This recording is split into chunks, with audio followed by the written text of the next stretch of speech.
They made me resign after 21 years, big mistake. Their lawyer won't stop calling. Can you believe the audacity? After 2 decades of loyalty, blood, sweat, and tears, they pushed me out. They thought they could get rid of me without a fight, that I'd just roll over and accept it. Boy, were they wrong. Now, their lawyer is practically a regular on my caller ID, ringing off the hook, pleading, practically begging me to settle. But settle for what? For my lost career, my stolen peace of mind, the sheer disrespect. Tell me, would you have just walked away quietly after everything I went through? Let me take you back to where it all began, to a time when I genuinely loved my job. I started at Henderson and Sons, we'll call them, that for anonymity's sake, fresh out of college, bright-eyed and bushy-tailed, ready to conquer the world. It was a small, family-owned engineering firm, and back then it felt like a family. Mr. Henderson Sr., the founder, was a gruff but fair man who valued hard work and loyalty above all else. I started as an entry-level draftsman, meticulously drawing blueprints, learning every nuance of the trade. I absorbed everything like a sponge, staying late, coming in early, always eager to take on more. Over the years, I worked my way up, proving my worth project after project. I became a senior engineer, then a project manager, and eventually the head of the entire design department. My name was on countless successful projects that brought in millions for the company. I helped build that company literally from the ground up, contributing to its growth and reputation for over 2 decades. My colleagues respected me, my team looked up to me, and I had a solid, unwavering reputation for integrity and expertise. I knew the company inside out, every system, every client, every historical project.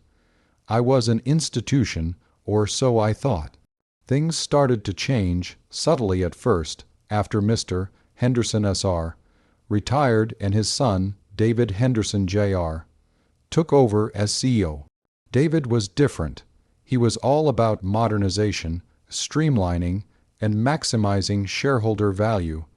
Even though it was still a privately held company, he had a penchant for hiring young, ambitious, and often inexperienced MBA who spoke a good game but lacked the practical knowledge and understanding of our core business. I watched as he slowly began to dismantle the old guard, people who had been with the company for decades, just like me. He'd introduce new, often ill-conceived, policies that seemed to prioritize optics over actual efficiency. He'd bring in external consultants who would charge exorbitant fees for reports that simply rehashed what we already knew or proposed solutions that were entirely unfeasible for our industry. I tried, patiently, to explain the practical implications, the potential pitfalls, drawing on my 21 years of experience. I tried to be a mentor to these new hires, to guide them, but my advice was increasingly dismissed, seen as resistance to innovation. The shift in atmosphere was palpable. The camaraderie began to fade, replaced by an underlying tension.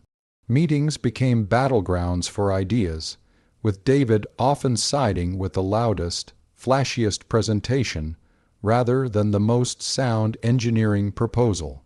My team, who had always been a tight, knit unit, started feeling the pressure too. We were given unrealistic deadlines, expected to adopt new software with inadequate training, and constantly questioned on our methods, even though our projects consistently came in on time and under budget. I remember one particularly frustrating meeting where David announced a new efficiency initiative that would effectively cut our design review period by 30%. I immediately spoke up, explaining that this would compromise safety and quality, citing specific examples from past projects where thorough review prevented catastrophic errors. His response, a dismissive wave of the hand and a comment about me being stuck in the past. It was infuriating. Then came Maria. She was David's new head of operations, brought in from a tech startup with no prior experience in engineering or construction. She was charming, articulate, and completely out of her depth in our industry. Within weeks, she started making changes to our procurement process, selecting cheaper, unvetted suppliers based solely on their initial quotes, ignoring our established relationships with reliable vendors. I warned David and Maria about the risks, explaining the long-term costs of using substandard materials and unreliable contractors, the rework, the delays, the damage to our reputation. My concerns were, of course, brushed aside as negative and uncooperative. I had detailed records, years of data proving the value of our current suppliers, but it made no difference. It felt like I was talking to a wall. The writing was on the wall for a while, but I kept telling myself that my experience, my value, would eventually shine through. I was indispensable, right? I was the institutional memory of the company. I was wrong.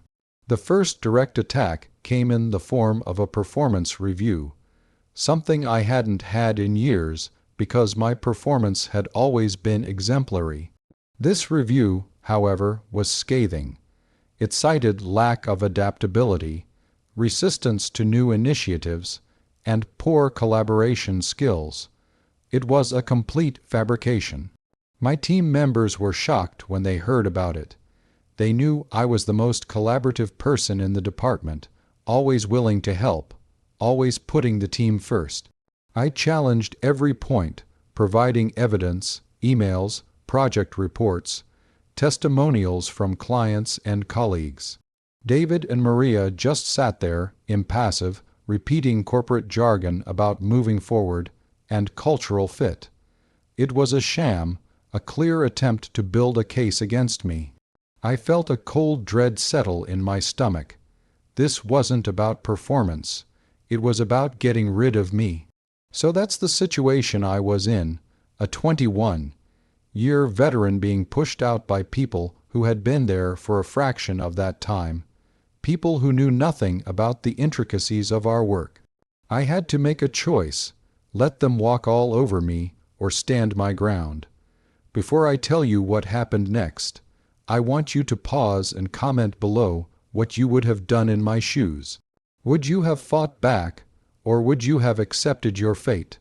The next few weeks were a blur of meetings, each one more condescending than the last. They presented me with a voluntary resignation package. It was insulting. A few months' severance pay, far less than I was entitled to given my tenure, and a non-disclosure agreement that would gag me from ever speaking about my experience. They told me it was for the best, that I would be happier elsewhere, that it was a mutual decision. I knew it was anything but.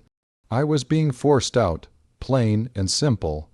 I asked for time to review the package, which they reluctantly gave me. The moment I walked out of that office, I knew I couldn't just accept it. My pride, my sense of justice, wouldn't allow it. And more importantly, I had meticulously documented everything. Every dismissive email, every ignored warning, every instance of their incompetence leading to a potential problem. I had kept a detailed log for months, sensing that something like this might happen.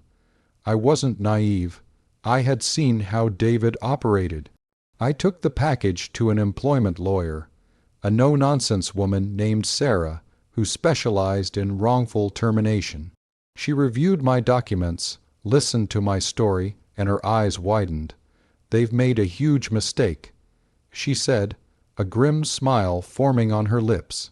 "This isn't a voluntary resignation. This is constructive dismissal, at the very least.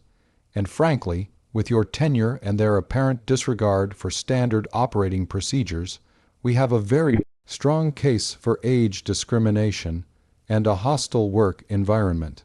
She advised me not to sign anything and to continue gathering evidence, which I did, discreetly reaching out to a few trusted colleagues who were also growing increasingly disillusioned with David and Maria's management.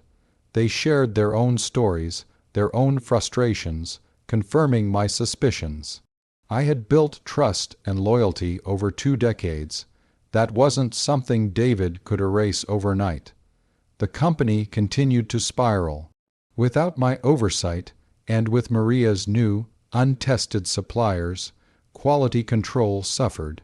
Projects started experiencing delays, budget overruns became common, and worst of all, there were several near-miss safety incidents that could have resulted in serious injury or worse. My former team, still under my guidance from afar, albeit unofficially, kept me informed. They were desperate. They knew the ship was sinking. I even heard that one of Maria's cheaper suppliers provided a batch of faulty structural components that thankfully were caught by a vigilant junior engineer during an inspection. But it led to a massive delay and a very public dispute with the client. The company's reputation, which I had spent 21 years helping to build, was eroding rapidly. Finally, Sarah sent them our official response. It wasn't a meek acceptance of their paltry offer. It was a demand letter detailing their breaches of contract, the constructive dismissal, the evidence of age discrimination, and the potential for a very public and very damaging lawsuit. We outlined the significant financial compensation I was seeking, which was substantially more than their generous severance package. The ball was now in their court. I remember the day Sarah called me, chuckling, saying, "Their lawyer just called. They're panicking." That's when the incessant phone calls started. Their lawyer, a well-known corporate litigator, was suddenly very eager to discuss a resolution. He started with a lowball offer, reiterating that I had resigned voluntarily. Sarah, calmly and professionally, shut him down, reminding him of the mountain of evidence we possessed. The negotiations were brutal, protracted, and emotionally draining. They tried to arm me, to intimidate me, to question my integrity. But I had Sarah, and I had the truth on my side. Every time they pushed, we pushed back harder, armed with facts and legal precedent. I remember one particularly infuriating conference call where David himself chimed in, saying he was disappointed that I had chosen this path rather than just moving on gracefully. I wanted to scream, but Sarah held me back. She did the talking, coolly dismantling his arguments, exposing the weaknesses in their case. The near-miss safety incidents, the faulty parts, the disgruntled employees, it all came out. The tide had turned. They realized they were facing not just a disgruntled former employee, but a very strong legal challenge that could expose their mismanagement and cost them far more than money, their reputation. Eventually, after weeks of back and forth, they capitulated. The final settlement was substantial, enough to provide me with a comfortable cushion and allow me to take my time figuring out my next steps. It included a significantly larger severance, full benefits continuation for an extended period, and a public statement acknowledging my distinguished service to the company, effectively retracting their fabricated performance review. They also agreed to provide an outstanding letter of recommendation. It wasn't just about the money, though that was a crucial part of it. It was about vindication. It was about standing up for myself and proving that I wouldn't be trampled on. It was about holding them accountable for their short-sightedness and disrespect. I learned a powerful lesson about never underestimating your own value and always keeping your records in order. Now, I'm exploring new opportunities, perhaps even starting my own consulting firm, taking all my experience and knowledge to a place where it will truly be valued. The lawyer still calls occasionally, not to negotiate, but to finalize paperwork, and I can hear the defeat in his voice. They thought they could get rid of me easily, but they messed with the wrong veteran. So, that's my story. It was a tough battle, but one I'm glad I fought. Remember, never let anyone devalue your worth or disrespect your years of dedication. If you've been in a similar situation, or if you were on my side in this whole mess, please like this video, subscribe for more stories like this, and definitely share your final thoughts on this whole ordeal in the comments section below. I'll see you all in the next story.